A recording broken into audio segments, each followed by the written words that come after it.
afternoon. Okay, we have another special guest joining us today, Secretary of Agriculture Tom Vilsack.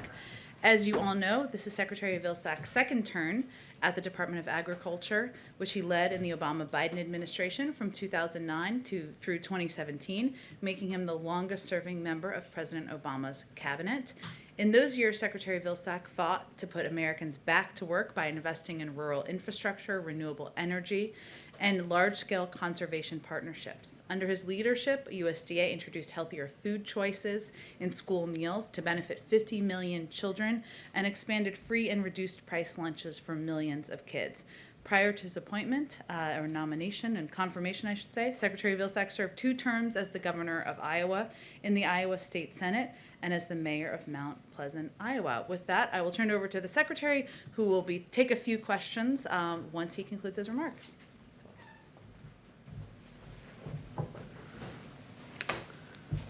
Jen, thanks very much. It's certainly a pleasure to be here today with all of you. I'm here primarily to talk about food and nutrition security, and you may think that that is just about food and nutrition security, but in fact, it's about a lot more than that. When you understand that 25% of America's workforce is directly or indirectly impacted by the food and ag industry, that it represents a significant percentage of our GDP, that educational achievement is somewhat dependent on youngsters having healthy and nutritious food as they begin their school year and school day, and the fact that it is a noted effort at reducing poverty, food and nutrition security becomes an important issue. And certainly we've seen the impact of that during the course of the pandemic. When the American Rescue Plan was enacted, hunger in the United States was at 14% of our population, which was an incredibly high number.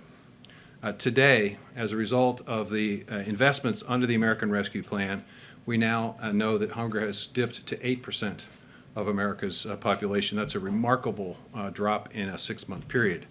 It is a result of extending SNAP, as we did in the American Rescue Plan, creating a summer EBT program that will institute opportunities for nearly 30 million children to have access to nutrition during the summer months, increasing our commitment to WIC, and basically making a down payment, if you will, on hunger reduction. We have the opportunity over the course of the next several months, as Congress considers the American Job Plan and the American Family Plan, to cement those results and to actually build upon them. There are 3 key investments for nutrition and food security in the American Families Plan. First, we're going to make permanent this incredible and historic effort to feed kids during the summer months. There are, as I said, nearly 30 million American children who are in free and reduced lunch status in schools. At the end of the school year, there is no program other than a summer feeding program, which impacted and affected several million of those 30 million children. Now we have the opportunity to provide each one of these families with a card that looks like this. This is the summer EBT card that's available. It allows parents the opportunity to go to the grocery store, as they do with their SNAP card, and be able to purchase additional fruits and vegetables and other wholesome food for their children, ensuring that 30 million kids will have the opportunity to have nutrition during the summer, which means that they'll be better prepared to begin school ready to learn in the fall. We're also extending, with this effort, the opportunity to impact free school meals in high-poverty school areas by focusing on the community eligibility program that essentially identifies the ability of a school district where SNAP participation is roughly 40% to extend free meals to everyone in that school. This is going to expand opportunities for youngsters to be well fed, and we know from a recent Tufts study that one of the healthiest places in the country for children to eat is now in America's schools. So we're going to see that extended, and we're going to focus with a specific laser-like focus on elementary schools to make sure that our youngest learners have the best possible opportunity. And finally, we're going to invest $1 billion with Congress's help and assistance in trying to figure out strategies that will improve even more than we already have the nutritional value and quality of the meals that youngsters receive in schools. So these 3 steps, these 3 key investments on the American Families Plan will allow us to cement the gains under the American Rescue Plan and hopefully impact and reduce hunger to the point eventually one day where we won't have to have a press conference about hunger. So with that, I'd be happy to take questions. Great. Andrew, you want to take us off? Yeah, Secretary Vilsack, a couple questions. One about the mines that you, the mine project that you had previously blocked, and then the Trump administration allowed those to open up. Do you have any particular view on whether that should be reopened or not? This is the twin metal copper mine. There's always a very difficult balance to strike in any of these questions. And certainly in this particular one, you're balancing a pristine, incredibly important and valuable natural site, the boundary waters of the Mississippi, tremendously unique area. It's one that the late Walter Mondale felt very strongly about, and I know that from a personal experience with the former vice president. He called me repeatedly on this issue. So you've got that on one hand. On the other hand, you obviously have jobs and economic opportunity. And I think the challenge is to try to see if you can strike a balance. And that's what we attempted to do in the previous administration, and I don't see any reason why we should change that calculation. Trying to find the balance between preserving a pristine area and at the same time looking for ways in which job growth, economic growth can take place in rural areas. And that's what we're going to attempt to do. There are no final decisions being made on this. This is obviously something we also have to do in conjunction with the Department of Interior. They have a stake in this issue as well. Alex, I just want to get to a bunch of people and he has limited time, so go ahead, Alex. Sure. One way of increasing SNAP benefits is by reforming the Thrifty Food Plan. And I know that that is under review right now. Can you talk a little bit about what that review entails and when we should expect results and how the reforms would be implemented if the program is approved? It's a complicated question and one that hasn't been reviewed in detail for quite some time.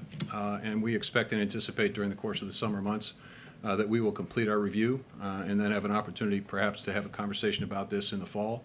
And this will be appropriately timed because, as you know, the American Rescue Plan called for an extension of the increase in SNAP over the course of the summer months until the end of September.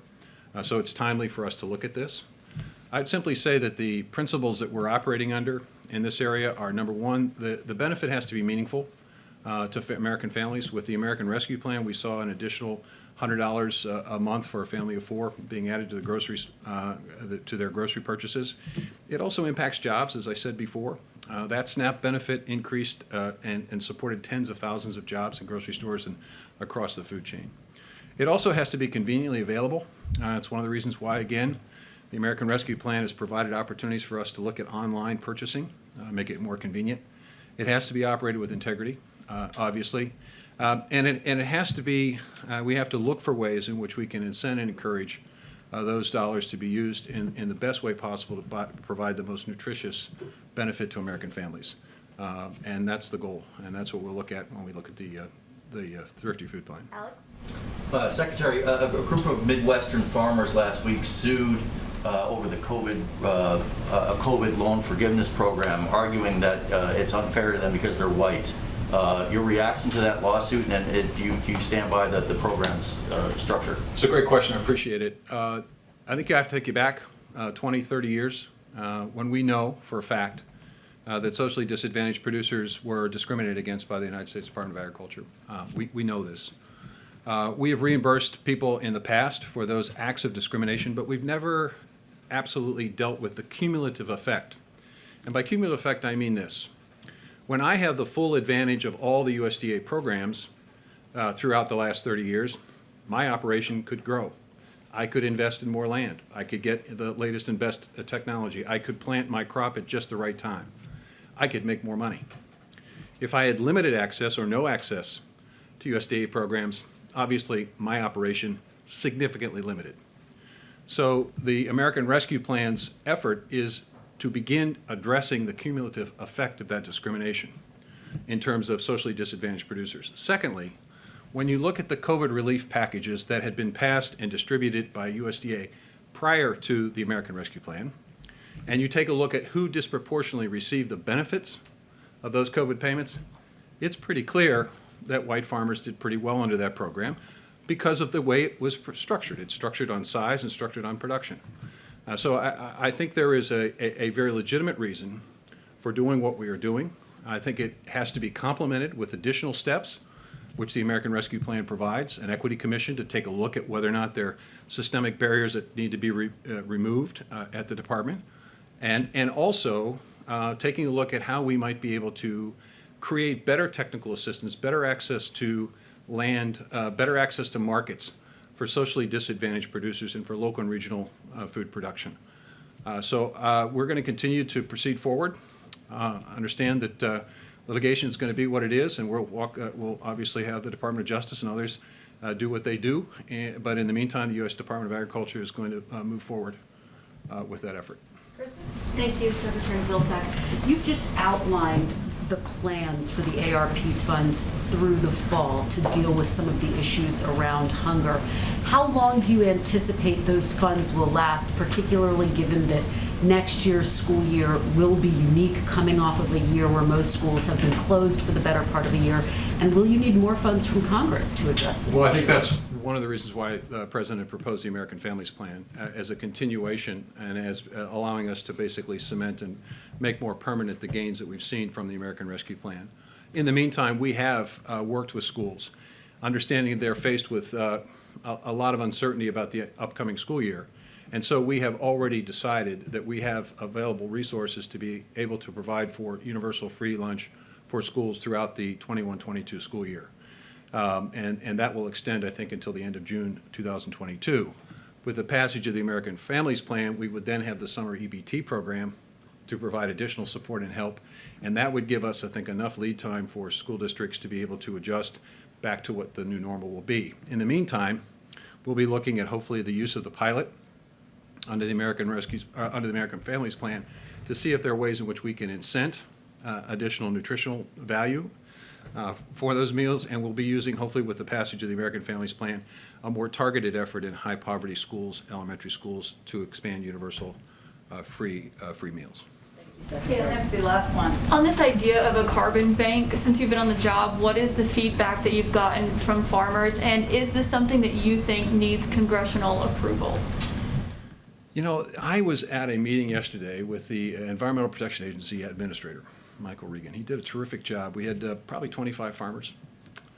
I was very pleased with the level of support and interest that the farm community has for ways in which they can be engaged in this effort to reduce emissions and to be engaged in this climate effort. We had multiple questions about this in terms of how can we do this, not we're against it or we're opposed to it or we don't think it should happen.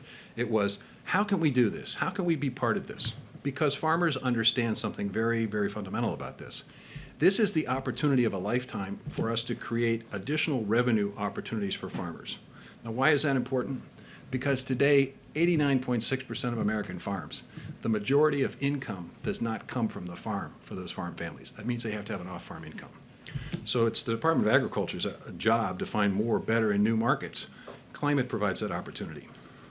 Whether it's a fund, whether it's conservation resources, whether it's investments in technology that will allow them to capture methane and reuse it, or whether it's creating new opportunities for bioprocessing and new jobs in rural places, all of that has to be done.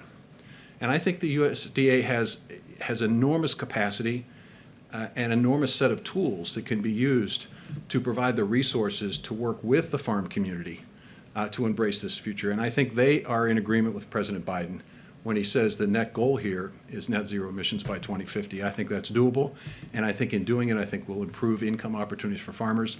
We'll certainly do right by the environment, and I think we'll also have healthier and better soil and cleaner water. Would it need congressional approval, a carbon bank? Well, it needs congressional approval in the sense that you have resources in all of these programs that require funding. We have a lot of flexibility already at USDA, and we're going to be utilizing that flexibility in a way that creates more new and better markets. And I think farmers are going to find that to be they're going to be very agreeable with that.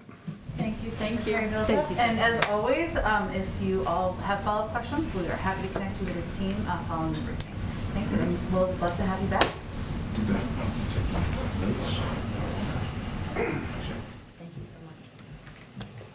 I'll just note my first campaign was for the secretary's gubernatorial race in 2002, so full circle. Couple of items, additional items for all of you at the top. This afternoon, President Biden, as you know, will deliver remarks on the American Rescue Plan's Restaurant Revitalization Fund, the administration's program to provide relief to restaurants, bars, food trucks, and other food and drink establishments. As we all know, restaurants were some of the first and worst hit businesses in the pandemic. The Restaurant Revitalization Fund provides $28.6 billion in direct relief to restaurants and food and beverage establishments, and prioritizes those that are women-owned, veteran-owned, and owned by other socially and economically disadvantaged individuals by only funding applications from these businesses for the first 21 days of the program. Then it expands beyond there. Earlier today, the president also visited one local restaurant that was a beneficiary of relief funding through the Revitalization Fund's pilot program. Taqueria Gemelas, I'm going to butcher that, and I apologize. I want to go there and have some tacos. Is owned in part by Mexican immigrants, and during the pandemic went from 55 employees to just 7. So clearly in great need. These funds will allow business owners to complete delayed projects, rehire and raise the wages of their staff, pay their rent, and operate with confidence again. Applications for the program opens up on Monday, and in just the first 2 days of the program, 186,200 restaurants, bars, and other eligible businesses in all 50 states, Washington, D.C., and 5 U.S. territories applied for relief. 97,600 applications came from restaurants, bars, and other eligible businesses owned and controlled by women, veterans, socially and economically disadvantaged individuals, or some combination of the three. 61,700 applications came from businesses with under $500,000 in annual pre-pandemic revenue, representing some of the smallest restaurants and bars and businesses in America. We look forward to implementing that program. With that, I think we can go, Alex, to you. Questions?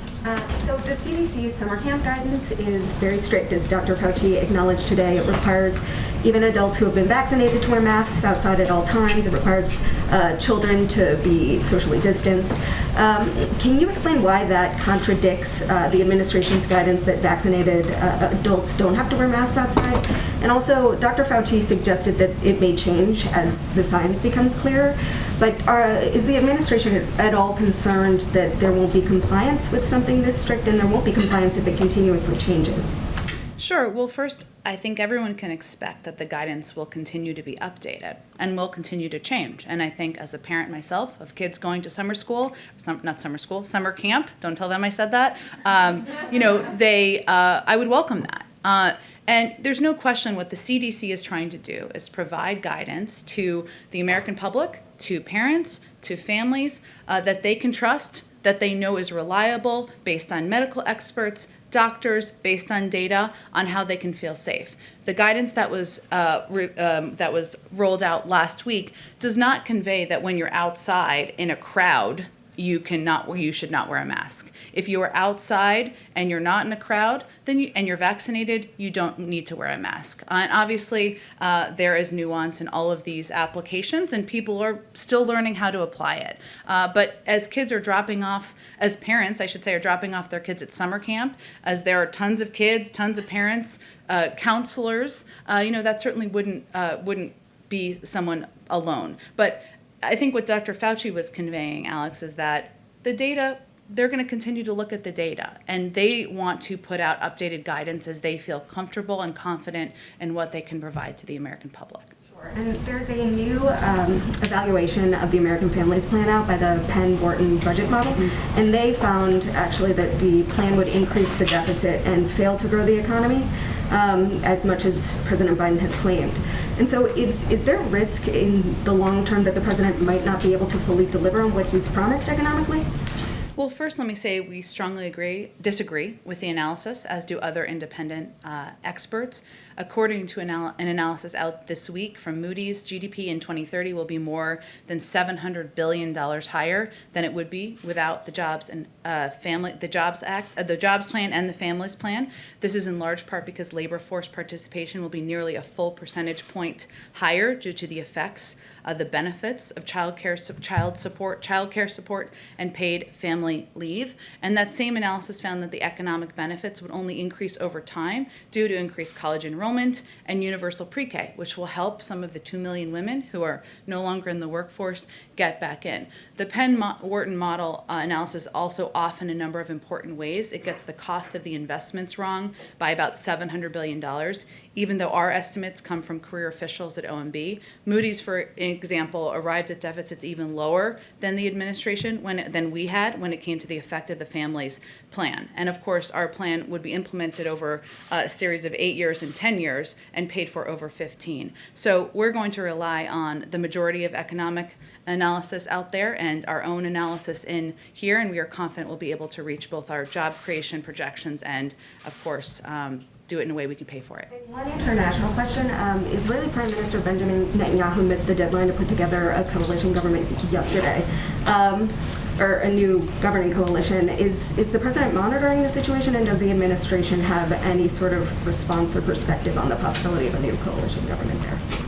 Well, we do read all of your news coverage, but we are not going to comment publicly on government formation while that process is underway. Go ahead, Andrew. Hey, so I have a couple follow-ups on Vilsack's answer, Secretary Vilsack's answer on the twin metals thing. Is that a decision that you think will be coming at any point soon, or is that just sort of carved out?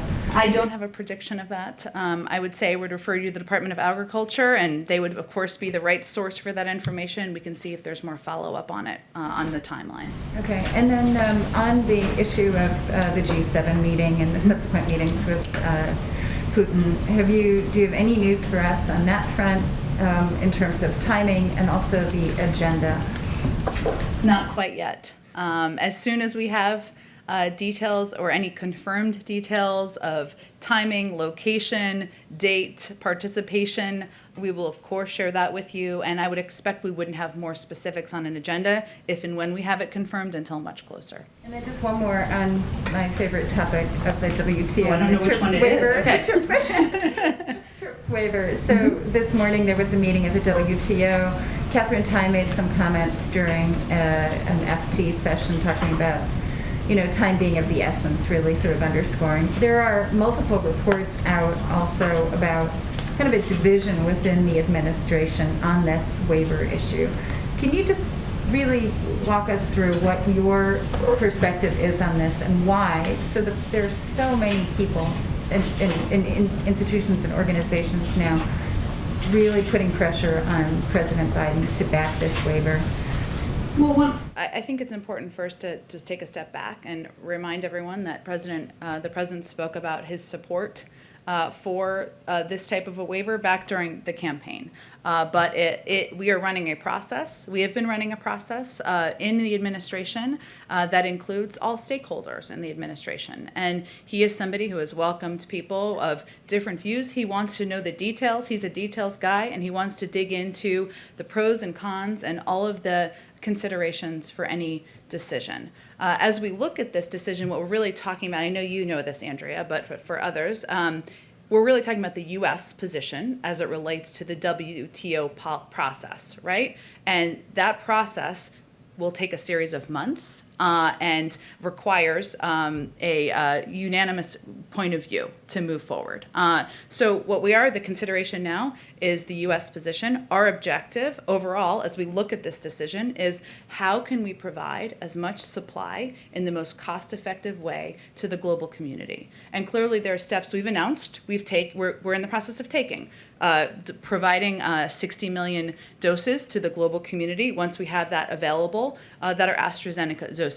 Earlier this week, Pfizer announced they'll also be sending doses or manufacturing doses for the global community. And we're going to continue to work with our partners. I expect we'll have more now that the WTO meetings are underway. We'll have more to say very soon on this. Are you concerned about setting a precedent that could be, so even if India and South Africa narrow the proposal, which is apparently something that's going on, and maybe you could confirm that that is your understanding.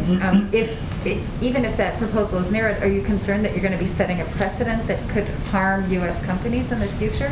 Which is what, we hear from U.S. industry. Well, clearly, as these decisions are weighed, we take intellectual property incredibly seriously. And we also, though, are in the midst of a historic global pandemic, which requires a range of creative solutions, and we're looking at it through that prism. I'm sorry, Jen, I just want to be very clear. It sounds like you're pushing us or leaning toward some kind of a waiver of some kind. I'm not trying to give you an indication. That obviously would be an announcement or a decision that would be recommended by the USTR, and a decision I would expect that would be made by the USTR. But what I'm trying to give you an understanding of, which I think was your question, is what the considerations are in the thinking and decision. I think a decision will be made Soon. Go ahead. I have questions on a couple of different topics. The first is on the debt limit. Is the White House concerned about being able to avoid a government shutdown and raising the debt limit, considering the Treasury is unsure how long it can use the extraordinary measures it has?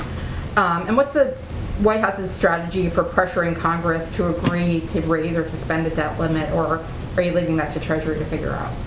Well, first, I will say that on the issue at hand, raising or suspending the debt ceiling does not authorize new spending. Sometimes, I'm not saying you're confused about that. Some people sometimes are.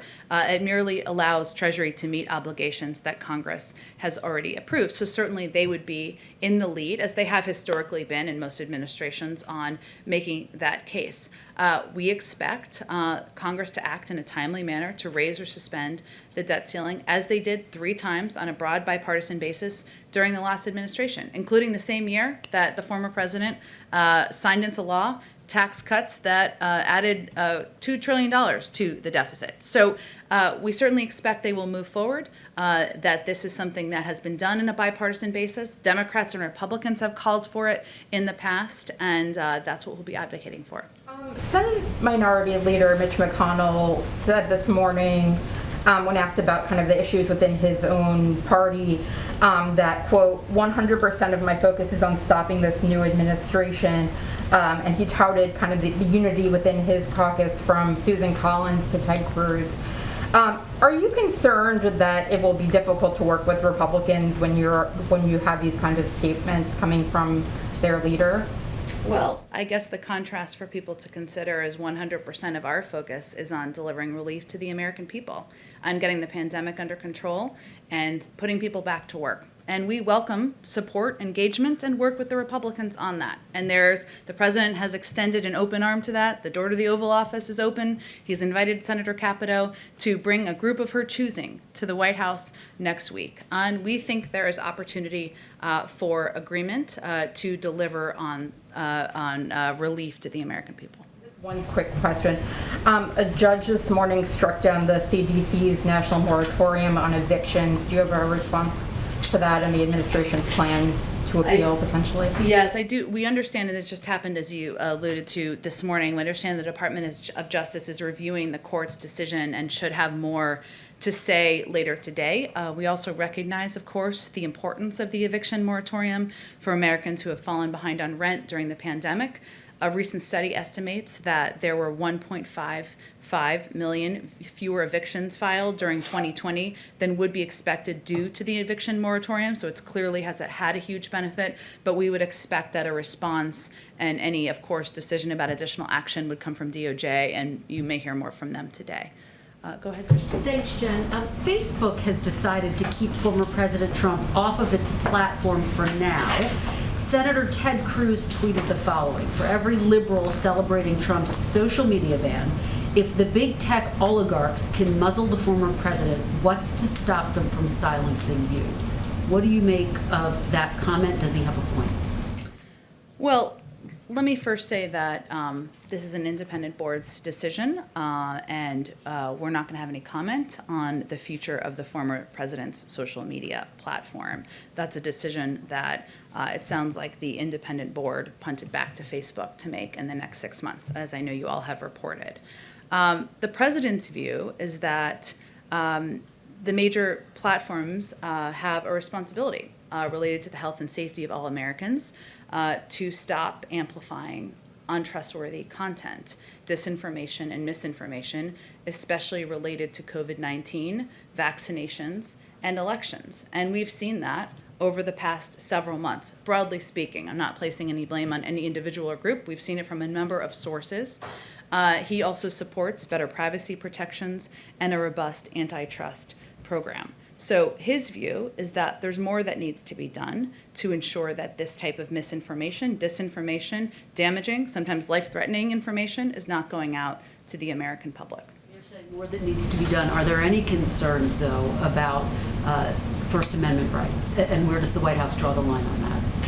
Well, look, I think we are, of course, a believer in First Amendment rights. I think what the decisions are that the social media platforms need to make is how they address the disinformation, misinformation, especially related to life-threatening issues like COVID-19 and vaccinations that continue to proliferate on their platforms. I want to ask you also, Jen, about police reform. President Biden said he wanted it done by the first anniversary of George Floyd's death, May 25th. Is he confident that Congress can meet that benchmark? Where do those negotiations stand? Well, the negotiations are between members of Congress. So, and he, of course, is confident in those discussions and the work that is happening under the leadership of everyone from Congresswoman Karen Bass to Senator Cory Booker, obviously Senator Tim Scott, who he called out in his speech just last week. And we are in close touch with, of course, negotiators and kept abreast of their progress, but we will wait to see what comes out of those discussions. If you do the math, though, this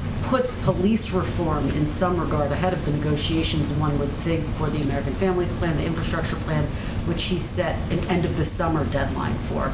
Is this now the president's top priority? Does he want Congress to tackle this first? Well, I would say that the president believes Congress can and should move forward with multiple policies at the same time. And certainly that is what is happening on Capitol Hill. Those members who are playing central roles in these negotiations, and obviously they can speak to the frequency of the discussions and the status of them, and we defer to them. They will be important participants, of course, in any outcome of negotiations around the American Jobs Plan, but those negotiations can happen simultaneously. Just finally, Jen, how does he see his role? I mean, he's the one making this call to get this done. Has he reached out to Tim Scott, the person who's leading the charge on the GOP side? I don't have any calls or engagements to read out to you, but I can say that, as you know, a number of representatives of the families were here just last week meeting with some senior members of the White House leadership. The president has talked about how it's long overdue to put in place police reform measures that will help rebuild trust in our communities. He used his joint session speech, the highest profile moment in a president's first year, to talk about that and make the case. But the negotiations are happening between members of Congress. He feels that's the appropriate place for them to be, and we will continue to use opportunities to call for this moving forward. Go ahead, Kristen. Kristen, I got confused. Caitlin, there's a lot of K's. It's a Wednesday. Go ahead, Caitlin. All right. Kristen and I also have been dressing a lot lately, so it's fine. Kristen has a very good mask on today. This Kristen, both of your masks. Go ahead, okay. My question is on these restaurant funds. Yes. When will they start being awarded, and does the president envision having to ask Congress for more money for this? Well, on the second piece, the first awards as part of the pilot program will be funded Friday. So we're for this program, not the pilot, the actual part of it, not the pilot. Those who applied this week can expect up to 14 days on average from submission to funding. So it'll be a very rapid turnaround.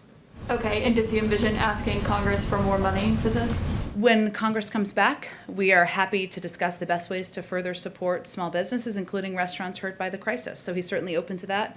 And as I noted, there has already been a large interest in this program, and there are great needs across the country from these small businesses, from these restaurants that are in communities across the country. So we're happy to have a conversation with Congress about that. Okay, and my question on the patents, you were talking about how the president last summer expressed his favor for waiving these so countries would be able to mass produce these vaccines once they're ready. Of course, that was when they were not ready yet last summer. Yeah.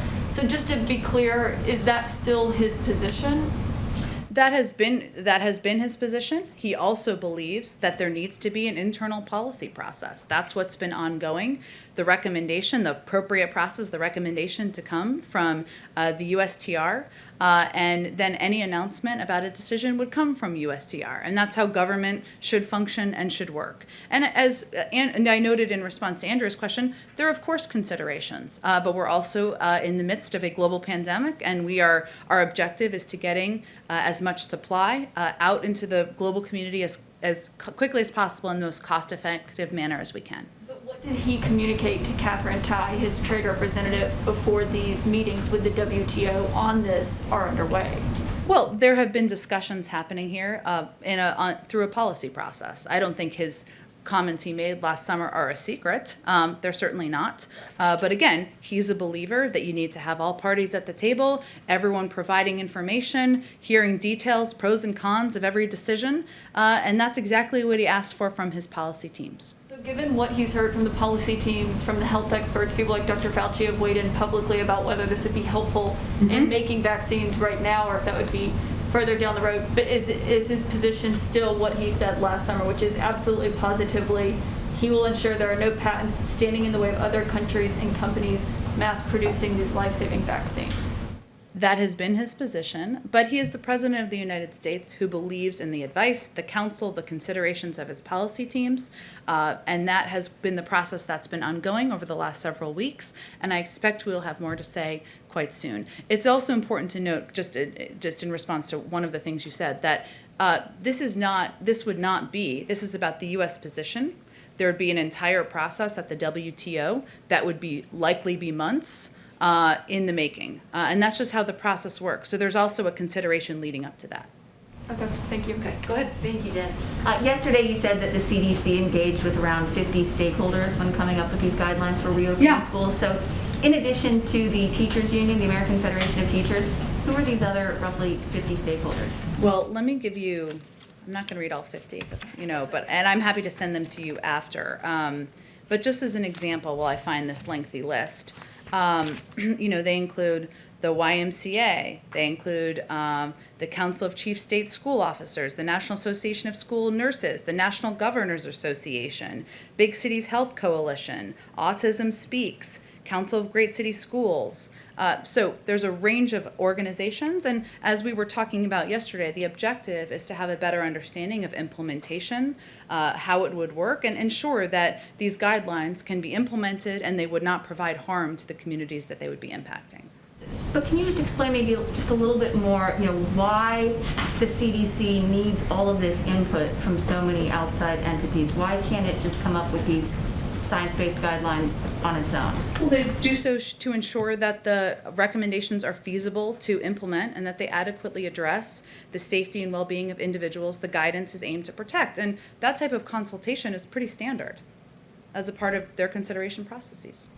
One other topic. Sure. Right now there is a huge Chinese rocket in outer space that's going to be crashing down to Earth likely on Saturday, and nobody knows exactly where. It'll likely be in an ocean, but it could, or pieces of it could, come down over a populated area, and this isn't the first time that China has knowingly allowed something like this to happen. So does the White House condemn this kind of repeated reckless behavior from China's space program? Well, let me first say that U.S. Space Command is aware of and tracking the location of the Chinese Long March 5B in space. And obviously the Space Command would have more specifics on that tracking and additional details. The United States is committed to addressing the risks of growing congestion due to space debris and growing activity in space. And we want to work with the international community to promote leadership and responsible space behaviors. It's in the shared interests of all nations to act responsibly in space to ensure the safety, stability, security, and long-term sustainability of outer space activities. So cooperation is a hallmark of our approach. We're going to work with our international partners on that, and certainly addressing this is something we'll do through those channels. And just a quick follow-up, if this rocket does cause some serious damages here on Earth, would the White House enforce China paying some sort of compensation as required by the UN space liability convention? Well, again, I think we'd of course refer to the advice and guidance from U.S. Space Command and Department of Defense and others, but we're not at this point. We are certainly tracking its location through U.S. Space Command, and hopefully that's not the outcome that we are working through. Okay, go ahead, Eli.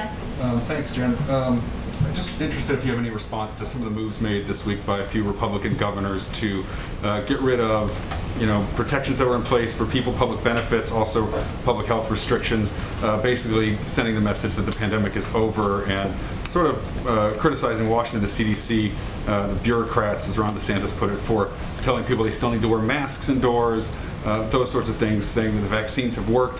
How are you trying to thread that needle by celebrating the progress of all the people who have been vaccinated and keeping these things in place, and also trying to keep people from viewing this through a political lens? Any outreach to any of these Republican state officials about the message they're sending, and any response to them from the podium? Sure. Well, first, we not only do a governor's call every single week with governors from across the country, from red states and blue states, to talk about implementation, any changes we're making to allocations, as we talked about just yesterday. But we also have regular engagement with governors and local officials about where the public health guidance is going, questions they have, and even sometimes challenges they have in their communities. Our position from the federal government continues to be that the public health guidelines are in place to keep people safe, not just governors and leaders of states, of course, but people in communities, families, kids, people who are in vulnerable populations, and that we'll continue to communicate that from the federal level, even as governors are pulling back their implementation in some places where it might be premature. The president yesterday was talking about transitioning from the mass vaccination centers largely in urban and suburban areas and trying to really be more deliberate, proactive about getting the vaccine to people in outlying areas, rural areas. Is there any concern about having enough vaccinators to reach people in those areas? Will this mostly be run through local pharmacies, or is there going to be a similar effort to authorize different people in sort of medical fields to be able to administer vaccines? Well, we did take that step some time ago to expand the type of individuals who are qualified to be vaccinators, because early on we recognized that it wasn't just about supply, it was also about locations, and obviously, as you alluded to, we've made some changes and adjustments, but also about vaccinators and ensuring that a larger group of individuals, dentists, veterinarians, others, could also be eligible to do the vaccine and get it into people's arms, because we want to ensure that in a range of communities across the country, there's a range of options for people who can do exactly that. So that's not a concern that we are tracking at this point in time, a lack of, because we did a lot of work preparing for those needs. And I would say that, there were some mass vaccination sites we opened even last week, but what we announced yesterday is a kind of a phased approach based on the phase we're in at this point in time, which is that we are recognizing the daily numbers will go down a bit because we're at such a high percentage rate relative to where people thought we were at this point in the pandemic. And we know it will be harder and harder to reach people and meet people where they are, hence the increase, as you suggested, in walk-in hours, or the announcement of walk-in hours on mobile units, on partnerships with primary care physicians and doctors to make it even easier and more accessible for people to get the vaccine. Just one more on tomorrow on the trip to Louisiana. So far, the president has mostly traveled to states that are, competitive swing states. Louisiana is obviously a red state, but has been impacted by COVID. Except for Texas and Ohio. Well, okay. But, there's been a lot of travel to some of these states. Can you just talk a little bit about the takeaway that people should have when they see the president showing up, in deep red Louisiana tomorrow, and the issues that he wants to draw attention to? Sure. Well, first, the president, when he was elected, knew from day one he was going to govern for all Americans, and that was going to be his objective. And so even if it's for people who didn't vote for him, for states who didn't vote for him, his focus is on delivering for them. So tomorrow he'll make 2 stops in Louisiana. His focus will be on talking about the American Jobs Plan and how that plan, in a historic investment in infrastructure, rebuilding the type of bridges, roads in Louisiana that are long overdue to be upgraded, could help not only people's travel and commutes, but also create jobs in these communities. And it's not about just delivering for people who voted for him or people who have blue check marks next to their name because they're Democrats. And that's part of what this message should send, this visit should send. Go ahead, Hans. I get that you sort of prefer the Moody's model over the Penn Wharton. I'm just curious if the White House is going to accept whatever CBO and JCT scores the president's proposals at. Well, I think our issue with the Penn Wharton model was the data it was based on and that it was off. And so we'll have to look at what the data that any future analysis is based on, and then we'll give an assessment. Okay, so even official, you're not embracing whatever the official assessment will be from CBO and JCT? Well, Hans, there is no assessment at this point in time. Our assumption is that they would be abiding by accurate data, so we'll look forward to seeing those assessments. And when do you expect those assumptions and data to come in? I don't have a prediction of that. Thank you. Suggest you ask them. Go ahead, Alex. Does President Biden agree with Governor Whitmer's decision on the oil and gas pipeline? She's citing essentially water quality issues. It's really angered Canada. Does President Biden agree with that decision? I'd have to take a closer look at the pipeline. I mean, we have been evaluating in a case-by-case scenario. Which pipeline are you talking about? The Enbridge. The Enbridge one.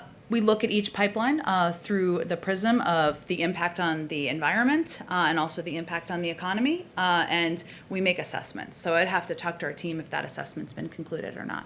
Okay, and the president's going to be talking about implementation later. Mm-hmm. What sort of oversight plans are being talked about as far as the spending and making sure it's... For the restaurant program or just the programs in general? In general. Inspector generals, I mean, can you give us an idea of what sort of oversight is being talked about? Well, first, the president came into this job having served as the person overseeing the implementation of the American Rescue and Recovery, the ARRA, back in the early days of the Obama-Biden administration. He takes waste, fraud, and abuse incredibly seriously, and we have put in place changes and reforms to programs at SBA and other programs that have been implemented where we've seen incidents of that in the past. It's also why he has somebody, Gene Sperling, overseeing the American Rescue Plan implementation to ensure there is coordination across government, that we are tracking where we see issues, and certainly he's somebody who welcomes oversight and wants to do everything we can to reduce any waste, fraud, and abuse in these programs. And just finally, I wonder if the president or anyone else in the administration spoke with the Treasury Secretary yesterday, given some of her remarks that she then sought to clarify. Well, the Secretary herself addressed her remarks later in the afternoon, so I'm not aware of any calls yesterday. She will be here in the briefing room, and they'll have their regular economic briefing on Friday. Go ahead in the back. So I want to talk about climate for a second. The president had said in his executive order in January that he would call for a green procurement plan for the federal government, and part of that was about buying electric cars. The deadline for that plan was April 27. Do you know what the status of it is and why the delay?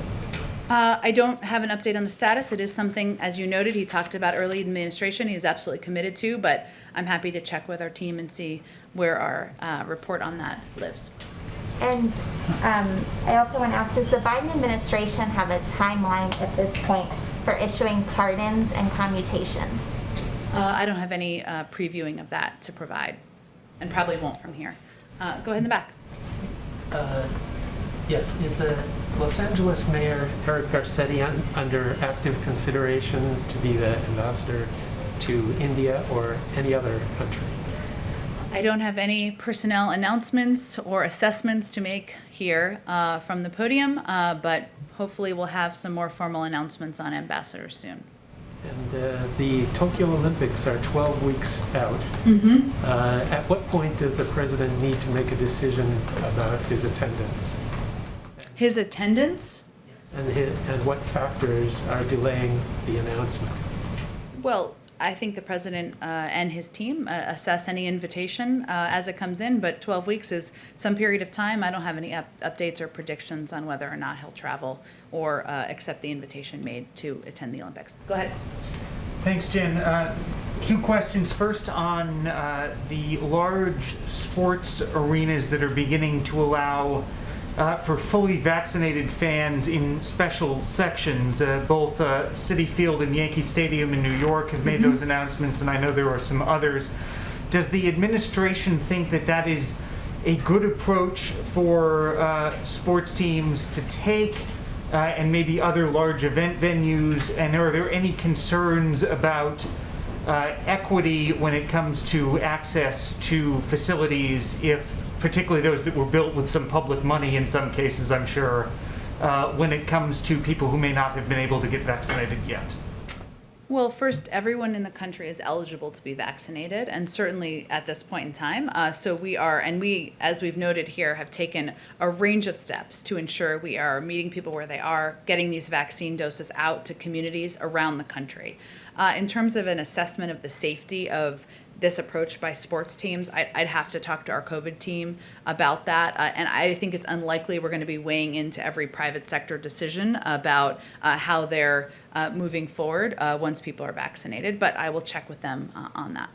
Okay, and then the other question, if I can follow up on the debt limit question just a little bit. Sure. Does the president have a position on whether or not the debt limit itself should exist at all, considering every couple of years we go through this question of what are the extraordinary measures and how much extra time do we have, and we know at the end of the day that it's going to have to get raised or else we're going to have some sort of economic calamity.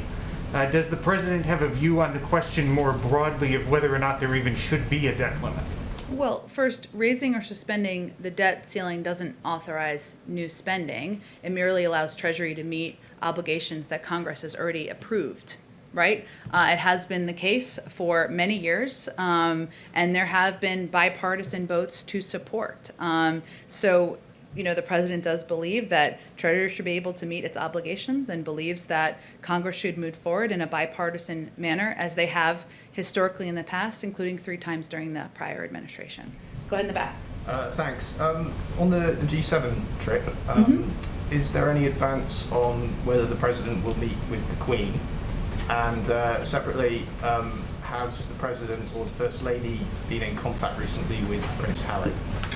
I don't have any more trip details. Who among us wouldn't want to go see the Queen? But I don't have any details to preview at this point in time. I expect as we get closer to the trip, we'll have more specifics. And I don't have any calls or engagements with Prince Harry or Meghan Markle to read out for you with the President or the First Lady. One follow-up, is there a timeline on an announcement for the British ambassador? A timeline? I don't have a timeline for that. Any names or anyone under consideration? No names to float out there for you. Hopefully we'll have some more ambassadors soon to announce. When you say soon, will that be before or after he makes his decision on going to the Olympics? I can't order for you, Hans. There's just so much excitement to stay tuned for around here. So we'll see. Okay, thanks everyone.